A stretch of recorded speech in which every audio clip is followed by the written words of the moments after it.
ये है रूस की येकातेरिना डेंटसोवा।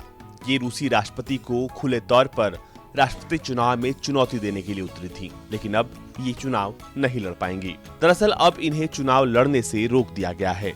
कहा गया है कि उम्मीदवार के रूप में रजिस्ट्रेशन के दौरान उन्होंने अपनी आवेदन में कुछ गलतियां कर दी हैं, जिनकी वजह से उन्हें चुनाव में खड़े होने से रोक दिया गया है।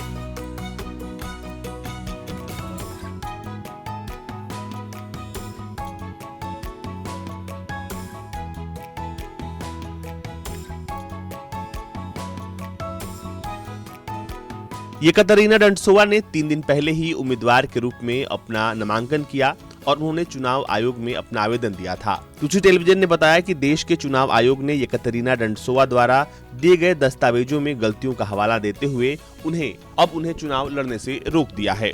येकातेरिना ने यूक्रेन में युद्ध समाप्त करने और राजनीतिक कैदियों को मुक्त करने के मंच पर चलने की योजना बनाई थी। रॉयटर्स की रिपोर्ट के अनुसार रूसी समाचार चैनल्स ने केंद्रीय चुनाव आयोग की एक बैठक दिखाई, जिसमें उनके सदस्यों ने येकातेरिना डेंटसोवा की उम्मीदवारी को आगे नहीं बढ़ाने देने की सर्वसम्मति से मतदान किया। अब येकातेरिना रूसी राष्ट्रपति के रेस में नहीं होगी।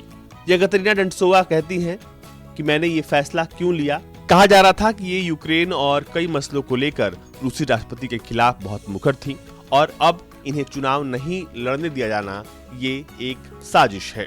लेकिन सेंट्रल इलेक्टोरल कमीशन ने इस बात को दिखाया है कि जो गलतियां उन्होंने की है उसकी वजह से अब उन्हें चुनाव नहीं लड़ने दिया जा सकता है।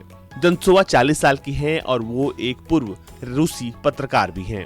येकातेरिना हमेशा से यूक्रेन के खिलाफ छेड़े गए स्पेशल ऑपरेशन का खिलाफत करती रही हैं और वो उनका मानना है कि इस जंग में सिर्फ एक व्यक्ति शामिल है और वो है रूस के राष्ट्रपति।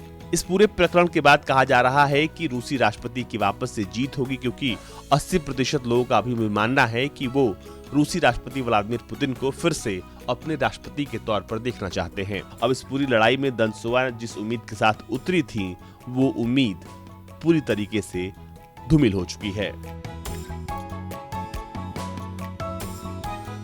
ब्यूरो रिपोर्ट, भारत तक।